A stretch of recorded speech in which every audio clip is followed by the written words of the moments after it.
All right, a very good afternoon to you. It's May 26, 2022. You're welcome to Newsbeat here on Metro TV with me, Annie Ampofu. We're live from the Ekuabwahima studio here at Northridge, and we're also streaming live on channel 277 DSTV. On Facebook is Metro TV Ghana, on Instagram and Twitter is Metro TV_GH. We take a closer look at headlines of stories coming up.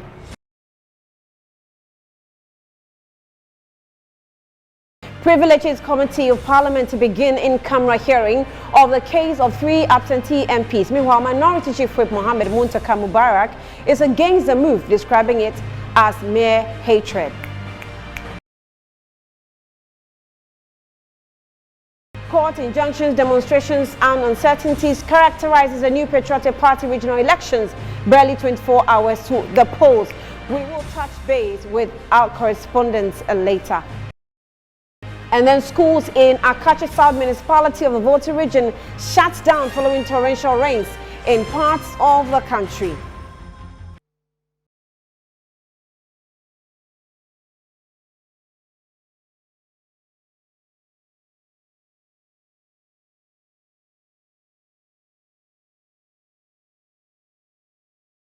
You're welcome back. Now, in our first story, the Privileges Committee of Parliament will today begin hearing the case of 3 MPs who have been absent from the House for more than 15 days. Now, the committee has 2 weeks to present a report to the House. My colleague Henry Kwesibedu joins us live for updates. Hello, Henry. You're welcome. Good afternoon to you. Good afternoon, Annie. All right. So, Henry, what's going on with the committee? So, we're told that it wanted to hear the case in camera. Is that what's happening?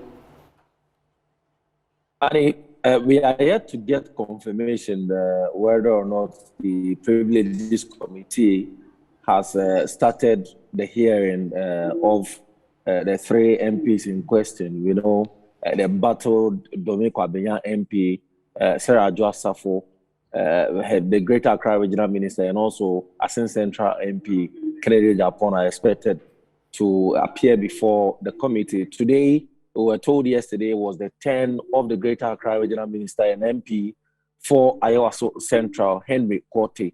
But what I might say is that I just left the chamber, the speaker just entered, and they have started doing the vote and meeting before they start the main, sitting for today.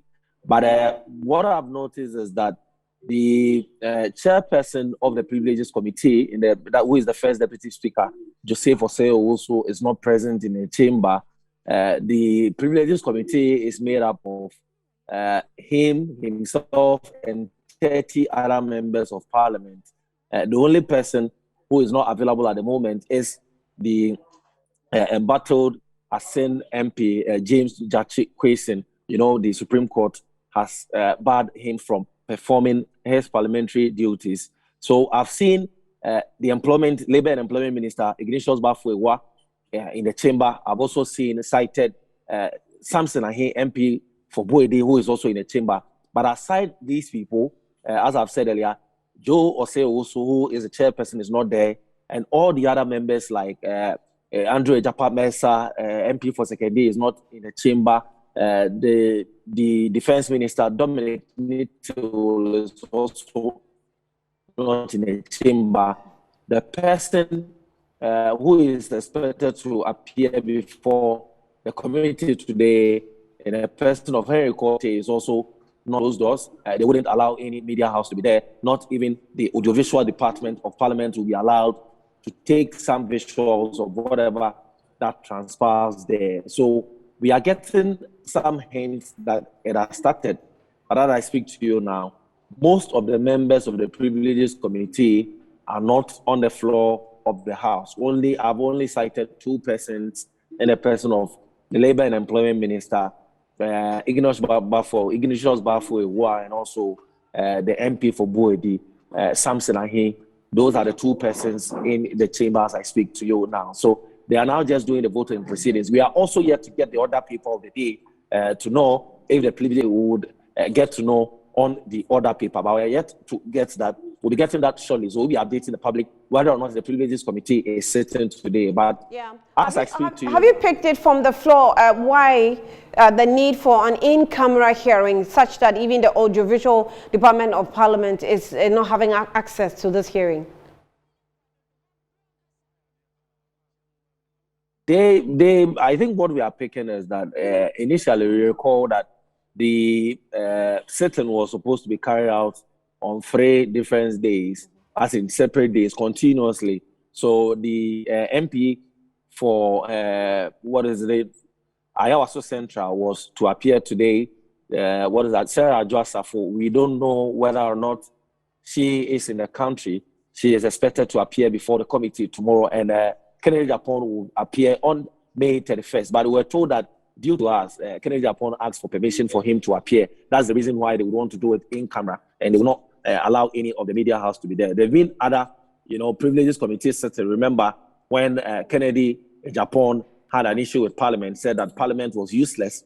It was hauled before the committee, and that was done whilst the media was around. But that is the only reason that we are picking up, that due to some health complications, they are not going to allow the media to, be present whilst they speak to these MPs who have been hauled before them for absenting themselves for 15 sittings. So that is what we are picking up. But when we get the other paper, we will give the confirmation on whether or not the Privileges Committee sat today. But what I've seen so far is that only 2 members of the Privileges Committee out of the 31 persons, with exception of the embattled Asen North MP, James Jachikwesin, not or who are in the House. But the other 28 members are not on the floor of the House yet. But we would get the official confirmation if we get the... Right, Henry. Thank you. Thank you for the details, and we'll also wait for all the updates that will be coming from the committee. He's saying that he's heard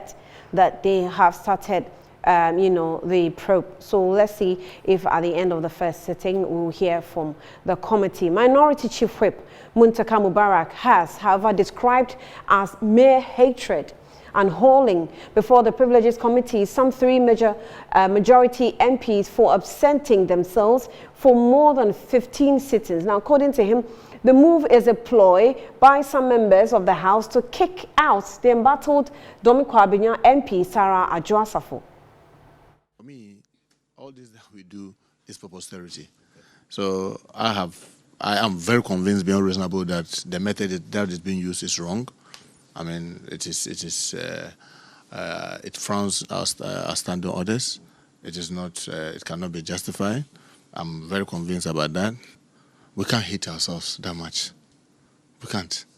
You and I have been in this country. I will not want to mention specific names. Go check Supreme Court. I know people, Supreme Court judges, who were sick for 3 years. They were still being paid. They were there, but they were on the job. That's why they got the sickness, because they were on the job. So the state continued to take care of them. For 3 years, they were not working. They were still being paid. If we were to follow the Constitution, once they became incapacitated, we were supposed to be removed, but they were not removed. The state continued to take care of them and give them time to recover and come back. When it is a member of Parliament, because of numbers of voting and other things, we want to treat ourselves this way. And we members of Parliament think that, oh, it is fine to do it. This is just taking a dagger and stabbing yourself. So if we as parliamentarians decide to hate ourselves, well, it's up to us. So I want to caution my colleagues on the privileges. Reflect all the things that is happening and put each and every one of these members in your own shoe and ask yourself whether these members are deliberately doing what they are doing or they have a just cause. Well, Nehemiah Tiga is a principal lead for Parliamentary Monitoring Organization at Odikro and joins us via Zoom for more on this development. Nehemiah, thank you for your time.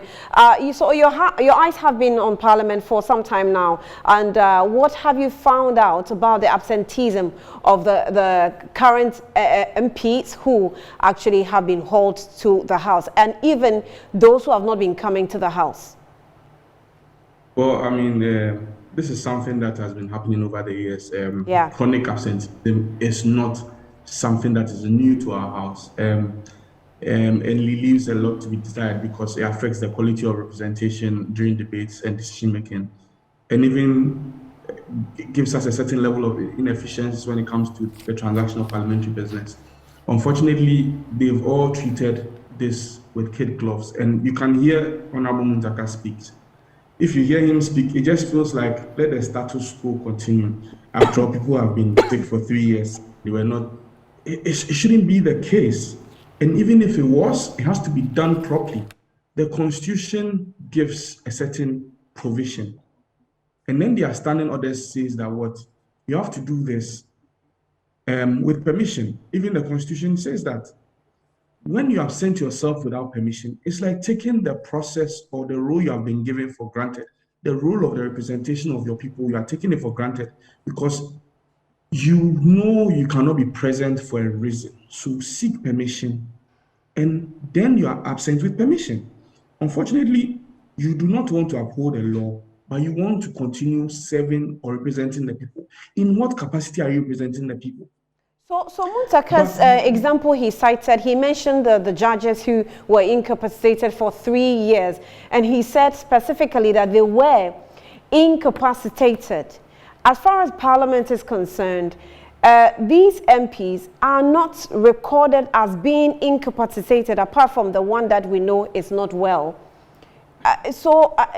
What does it... Please go ahead.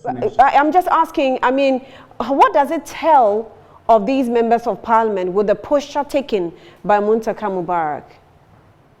It just tells you that your peers are not going to ensure that you do the right thing to uphold the law of the land. It just tells you that, I mean, even the member of Parliament who is allegedly not well could have sought permission to be absent. It's as simple as that. Is fairly straightforward. It is not a complicated process. Unfortunately, they have taken it for granted, and unfortunately, none of them has the will or have gotten the will to initiate a process where their colleagues are hauled to the Privileges Committee. And when the Speaker did this, people like Honorable Muntaka fought against it.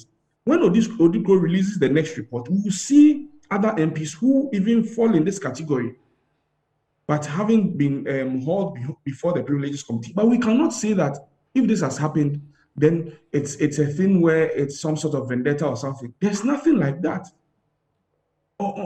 We should allow the process to run, and we should make sure that the Constitution is upheld. They say Parliament is a house of its own rules. You have your standing orders which points out these things. So why not allow the process to flow? We're even hoping that this will be done publicly so that we all see that these are the questions that are being asked, and these are the reasons why these members, after all, if a member of Parliament is absent for any reason, you are representing your people. Is it wrong for people to know why you're absent? I don't think so. But this is not what we are having right now. They've decided to have it in camera, and we can clearly see how they take parliamentary business seriously.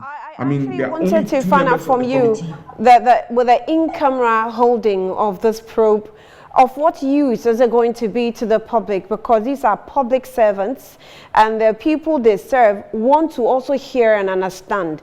So how should the public respond to this? The public obviously would wish to know what is going on and would wish to follow the proceedings. Unfortunately, again, this seems like an action to protect their own members and let the status quo continue. So they've decided that they won't allow us to see what would go on. And you know how parliamentary committee reports come out. There are no attributions to who said what. And so they give you a summary of what had taken place, and you take it or leave it. And that could be discussed at the plenary, but that is simply not good enough. We've always, as Odiko, we've always pushed for parliamentary sittings, apart from the ones that affect national security, to be open for citizens to follow, because there are no attributions to what anybody said.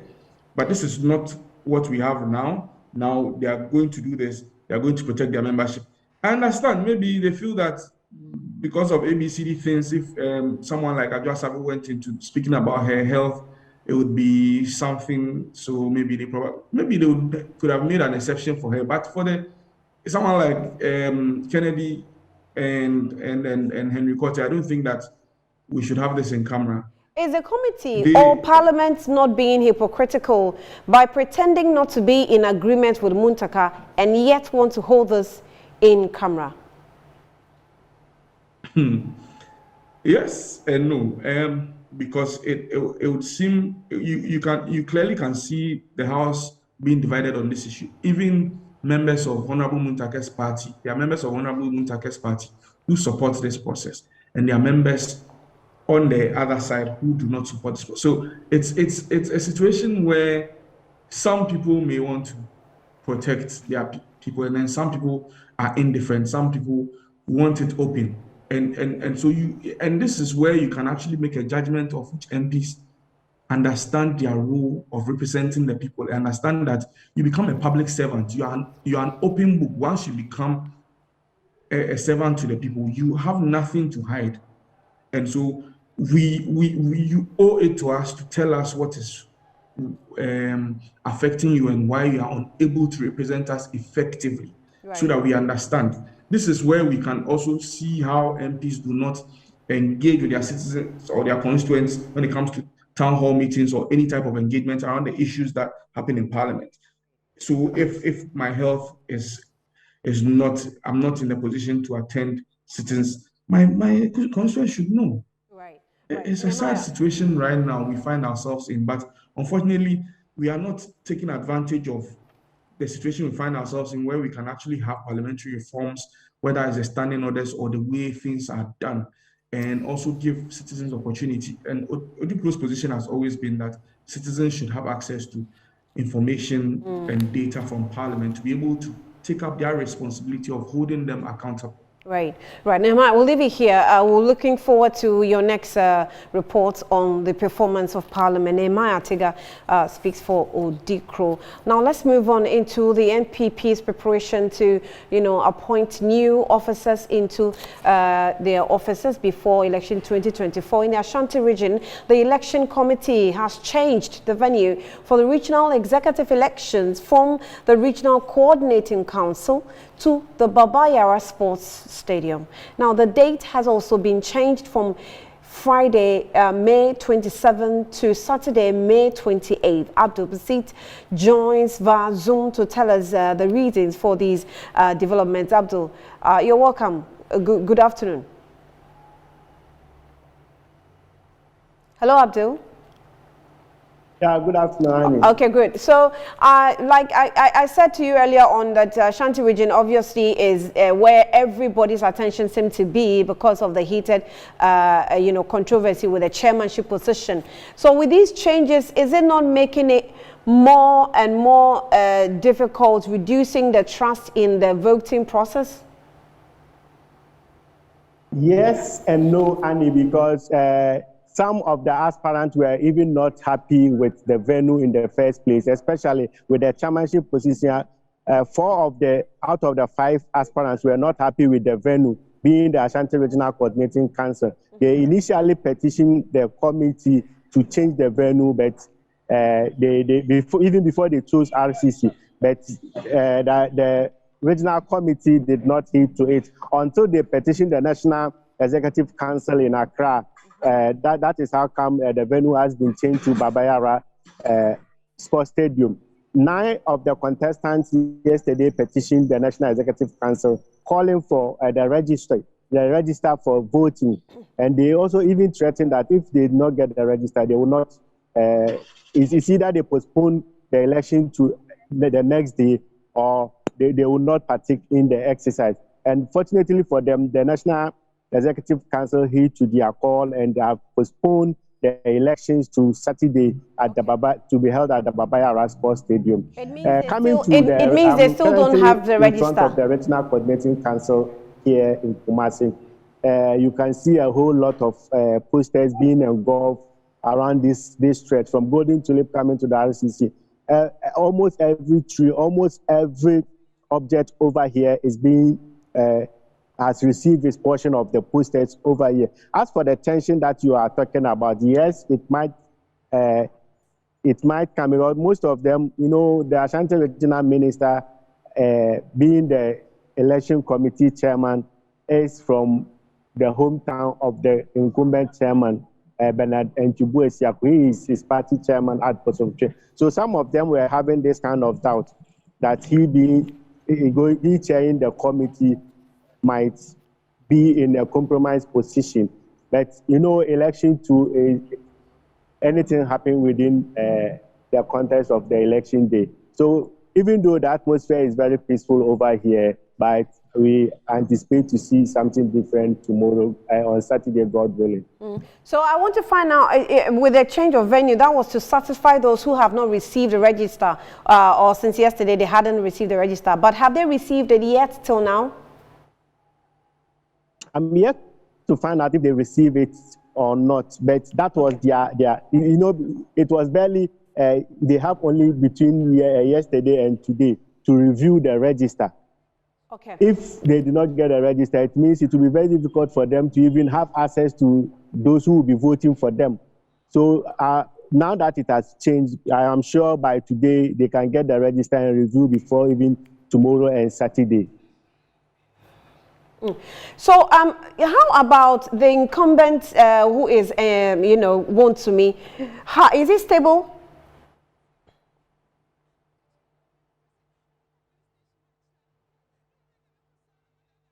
Hello? Okay, we lost Bassett, but we'll give you some more updates from the Ashanti region. The contest for the Ashanti regional chairmanship position of the new Patriotic Party MPP has gained momentum with barely 24 hours to the polls. One of the aspirants, Odenehu Kwekuapia, is confident of winning the most sought-after position. There is more in the following report.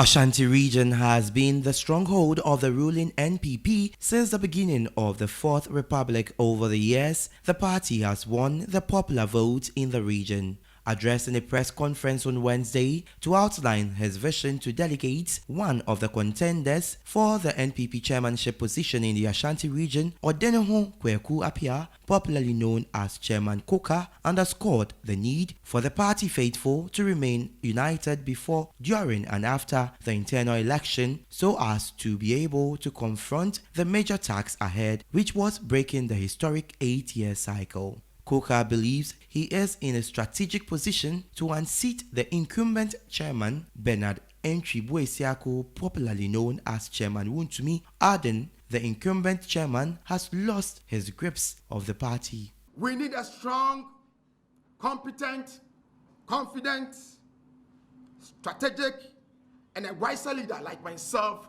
to lead the region. Which of the chairman understands the democratic principles and offer a democratic change, they will tell you is Koka.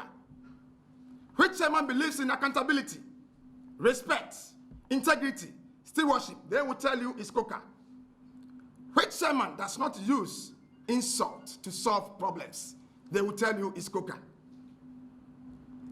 Which chairman has done more party work and understand the party structures, the grassroots, and understand the environment we are going to work, they will tell you it's Koka. Odenehu Kwekuapia, who has been the chairman in the Ifeja-Kwabre South constituency for 2 decades, says he wields the magic wand to unite the party with his vision. Under my chairmanship, I will restore trust back in the party. I plead with you to trust me.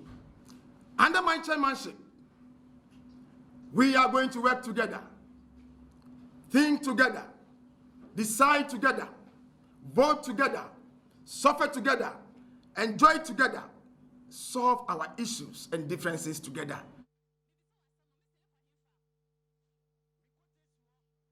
Well, in the northern region, a group calling itself Coalition of Concerned Patrons have appealed to delegates across the northern region to vote out all incumbent executives of the MPP in the region to make way for new executives. It is not hidden from anyone that the great MPP is going to elect all East 16 regional executives come 27th May 2022. And the northern region is not an exemption. But for we as Coalition of Concerned Patrons believe that for us as a party to have a vibrant front. We call on all delegates to learn from the constituency elections by wiping away completely all the current regional executives due to the following underlisted reasons.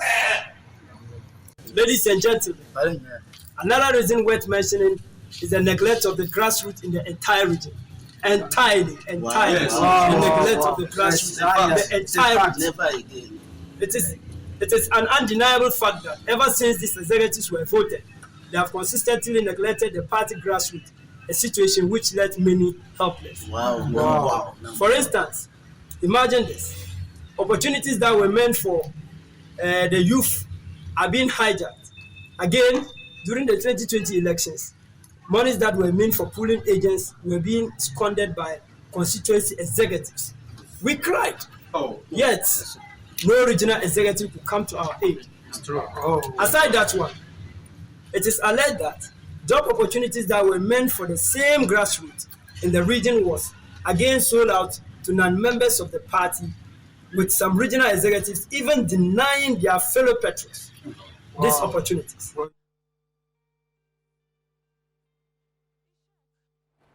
Now, some members of the NPP in EKUMFI are seeking a court injunction of the Central Region Delegates Conference.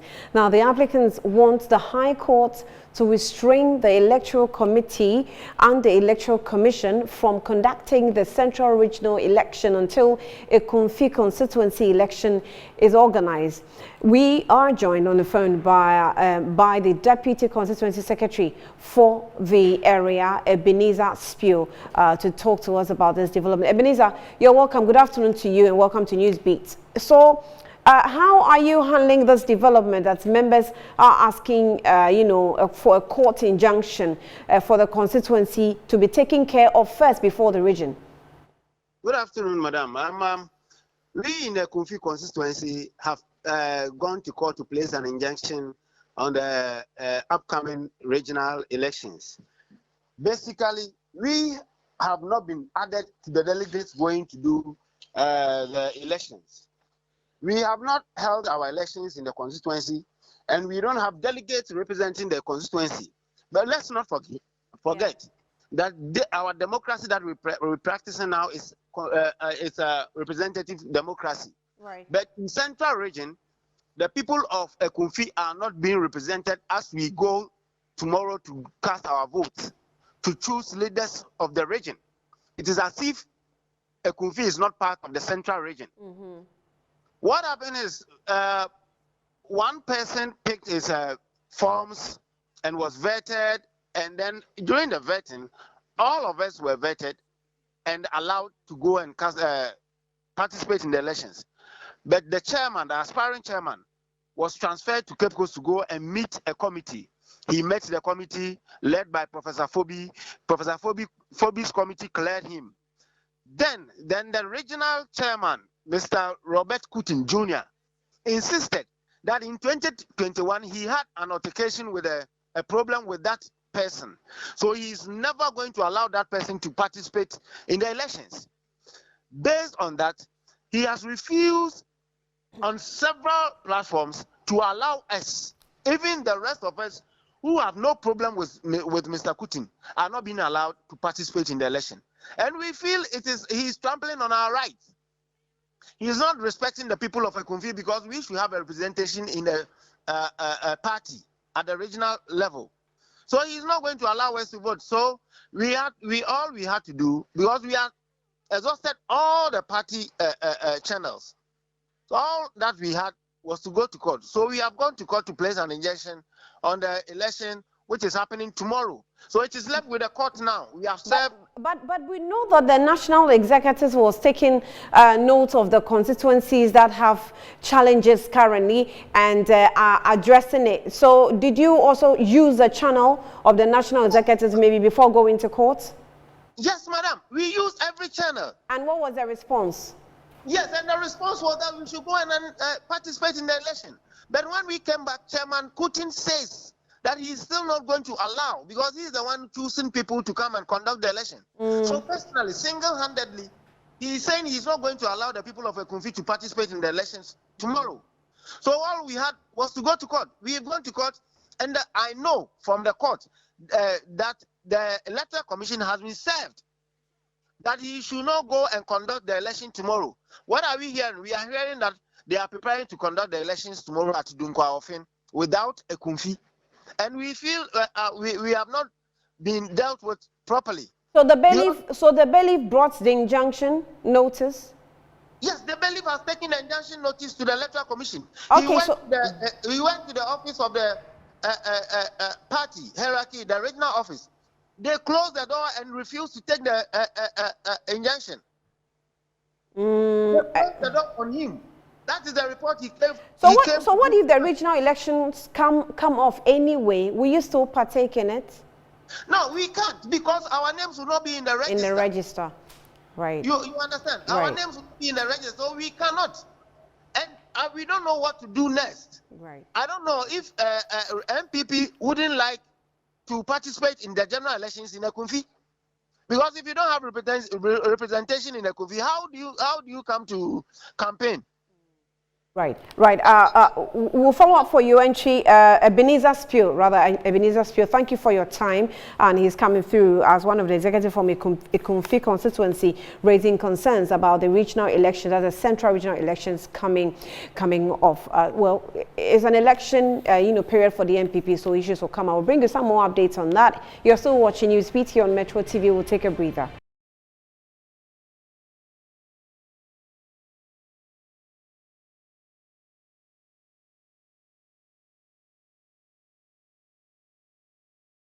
Now let's go on to stories of floods that have caused havoc. Some schools in the AKATSI South municipality of the Volta region have closed down after rains inundated classrooms. Our Volta regional correspondent, Christian Ahonte, visited some affected areas and comes through with this report. Flood water swept through many classrooms and offices in the AKATSI South municipality, destroying several properties. This incident has compelled school authorities to ask students to stay at home.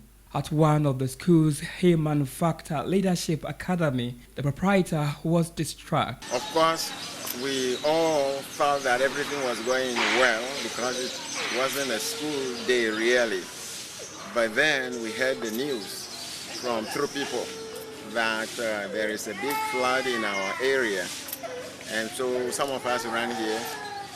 I really walked to here and coming here and realized that this place was filled with water, something I had never seen before, and I decided that I was going to check.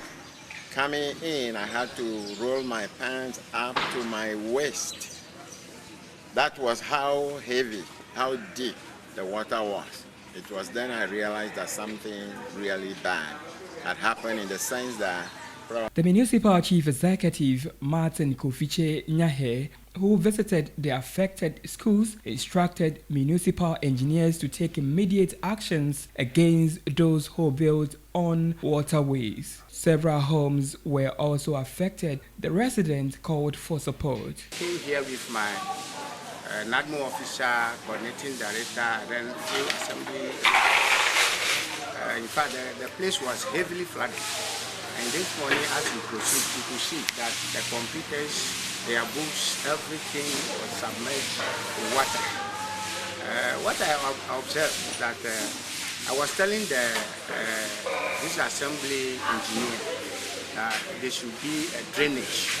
And then we should have a very big drainage from the township to Tope, because this school is nearer to Tope. And then if those drainages could be done in the school, when the torrential rain or the rain is falling, maybe the gutters will be passing through the gutters. But there's no drainage at all. The MCE also cautioned residents to stop the indiscriminate dumping of refuse into drains. Landowners, at times, when it is getting to November, December, before they will call people to come and then buy such lands. And then when the buyers to go there, when they see some grasses, they should observe that those places are water-logged area. But they didn't contact anybody, they just going to buy lands in those places. And when they are coming to build too, Now, the Gant South and Wejagbawe municipal assemblies say they have removed silt from the Atala stretch of the Accra to Kaswa highway.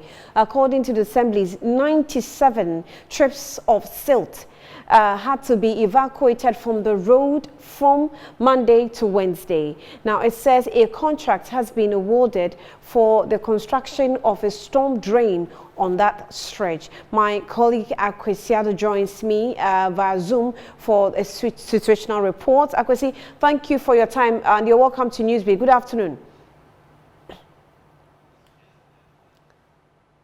Hello, Akwesiado.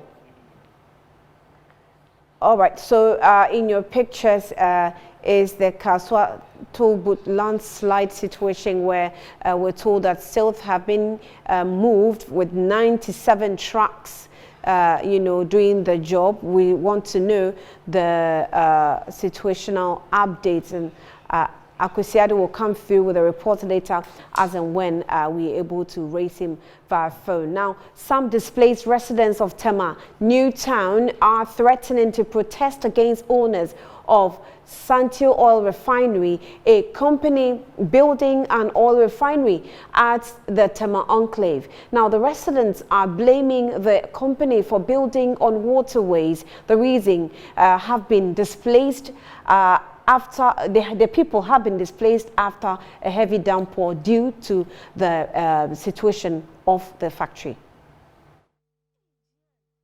2 days after the rains, persons who live near the Valco Bridge at Tema Newtown do not have places to lay their heads because of the floods. They blame the frequent flooding in the area on contractors working on a private oil refinery project whom they accuse of blocking a waterway which connects the Chemu Lagoon into the sea. China people took gunshots and other stuffs. And I heard that there was a misunderstanding, serious misunderstanding there. I don't blame any of them because the people went there because of the damage being done. And we have went there before for the first time, and you people ensure us that you will do it, and it's not done. Allowing an animal to just bite by forcefully, and after that they will say that there are laws. But if they are laws, the law must work for the citizens, because I heard that the China people are in charge of that. So if we are being in our country and being treated this way, how do you want us to feel? So when we react in bad way, you tell us that there is laws and there is regulation. So if indeed there is laws in the country, the laws must arise.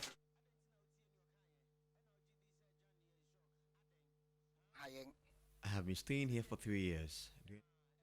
Now let's go back to the Gant South and Wejagbawe Municipal Assembly, who are saying that they have moved the silt from the Atala stretch of the Accra-Kaswa highway. For Akwesiado to also come through with the report. Akwesi, you're welcome. Good afternoon to you. Hello, Akwesiado. Can you hear me? If you can unmute your mic, I think I can see you, but I cannot hear you.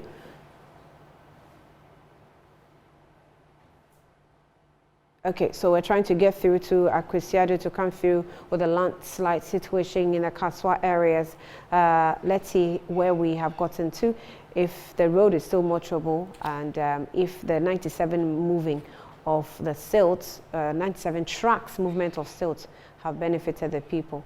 Okay, we have lost Akwesiado once again, but let's extend the conversation on the floods and calls by the president for structures on waterways to be demolished. And we're joined via phone by the president of the Ghana Institute of Planners, Mohamed Al-Hassan, to throw some more light on the situation. Good afternoon, Mohamed. Thank you for your time. You're welcome to Newsbeat. So to start with, describe the general state of the planning of major cities like Accra in the light of the perennial flooding. Indeed, people have been asking, we have the Accra plan, but it doesn't look like that's what is in place now. Yes, that's correct. We, let me say good afternoon again. We have plans indicating the various land use dispositions, residential, commercial, educational, roads, and more importantly, drainage channels or drains.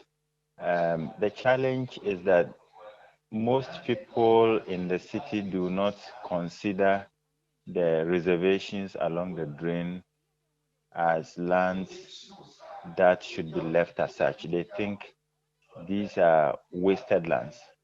And so people tend to build so close to these channels when in fact the minimum space between any channel and the next building should not be less than 30 feet. So this is the situation, but given the situation of population explosion in the city, there has been the need for housing, increasing demands. And so people are now tending to build right in waterways. And those who build in these waterways include the very poor who cannot afford to go into regular rentals, and then some of the very rich who can afford but think they can reclaim any land anywhere for their projects. So I think the laws have been there, except that their enforcement has been a challenge on the part of the assemblies. And the challenges from observation includes lack of resources. They have also had challenges with interferences from the elites. And then there has also been problems created from within having to do with corruption of officers who go on the field. So these are some of the challenges that have inhibited the speedy implementation of the plans that we have in Accra. Are we always going to be sitting and waiting for people to take advantage? You are at the Ghana Institute of Planners, and we are supposed to be monitoring and working within the framework, the legal framework. The moment we leave it, people actually think that there is no framework, so they can do anything they like. So how do we solve this problem? Well, I think we have to do a combination of several things. I think we need to educate the public, because I have observed, for example, that some of the assemblies do not know that they have powers to, even without prior notice, remove all structures that are found in waterways. That power they have. Also, the way they go about enforcement is not exactly the way that the law prescribes. For example, in enforcing the laws on building regulations, the offending persons are supposed to be served notices and be given time to give cause as to why they have done what they have done. And then if the assembly is not satisfied with the response, they proceed to take on and act accordingly. But as I said, in the case of public right of space, including drainage channels, they have the powers to, go and take swift action without even, serving you any notice. I think the reason for non-enforcement is not anything to do with only building regulations. It's about the entire culture of enforcement in the country, where we think that those who are the receptors of the enforcement are those who are to comply. But I think we have gotten to a point where people who are supposed to enforce that do not enforce should also be seen as people who are not complying with the law, so that we'll have a balanced situation of law enforcement. All right. Thank you, Mohammed Al-Hassan, who is president of the Ghana Institute of Planners. And now let's take a break here, and we'll come back with some business updates.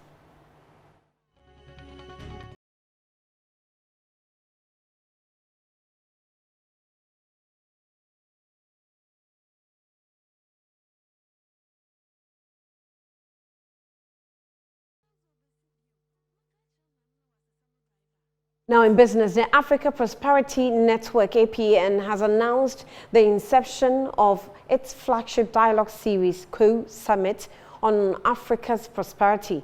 The Summit on Africa's Prosperity will be an annual event where key decision makers in Africa, particularly in the business and political world will gather to set and push initiatives to transform Africa.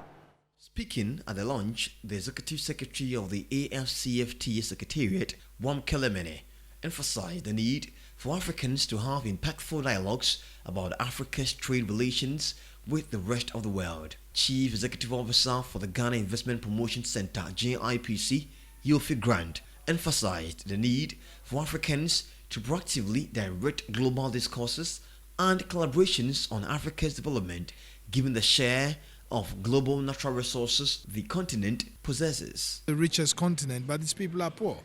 And for various reasons, we export our raw materials and import the finished goods out of those raw materials. That cannot be the story of Africa. We also produce some of the brightest and the best in the world intellectually, but yet we are not where we have to be. That cannot be the story of Africa. So the Kwewu Summit is an effort to coalesce all that Africa has into a constructive roadmap, an actionable roadmap that would activate the AFCFTA and all the things that we've been talking about. Eugene Owusu is the Executive Director for the Kwewu Summit Secretariat. Accra hosts the Africa Continental Free Trade Area. The AFCFTA presents tremendous opportunities for Africa's transformation and for the prosperity of this continent. What we want to do is to leverage the Kwewu Summit on Africa's prosperity to really practicalize the provisions within the AFCFTA agreement. It's really about concrete and tangible initiatives that will really essentially dismantle borders on this continent. The maiden edition will be held on October 28th and 29th, 2022.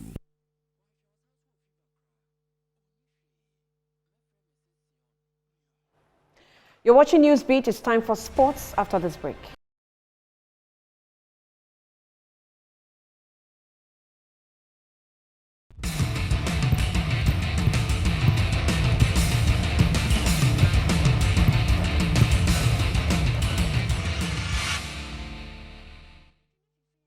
My name is Phil John Kwate, and it's time for sports. A former youth and sports minister, Ninante Vanderpoel, is calling the government to streamline the operation of sport betting companies in the country, saying it's having an effect on our football. What happened in that match between Ashanti Gold and Inter Allies is not out of the ordinary. It's happened so many instances. It's just the case that this particular one, like we say, everybody is a thief unless you are caught. It is affecting our game. Today it's gotten to the level whereby these people, because they use systems that are able to put data together, before the commencement of the match, they know the number of people who have put bets on a particular club. So they have agents at the stadium, influence clubs, match officials, and individual players to turn the result around so that they, the betting companies, will make more money and turn around and give some to the clubs as sponsorship. It is very important that we take a look at it because this could lead even to influencing the result of our national team matches.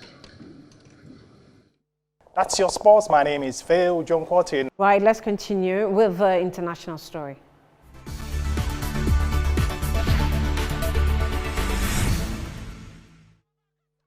Now, the United States has confiscated the Iranian oil cargo held on a Russian-operated ship near Greece and will send the cargo to the United States aboard other vessels, and three sources familiar with the matter said. Greek authorities last month impounded the Iranian-flagged Pegasus with 19 Russian crew members on board near the coast of the island Avia due to the EU sanctions. Now, the ship was impounded as part of the EU sanctions on Russia for the invasion of Ukraine.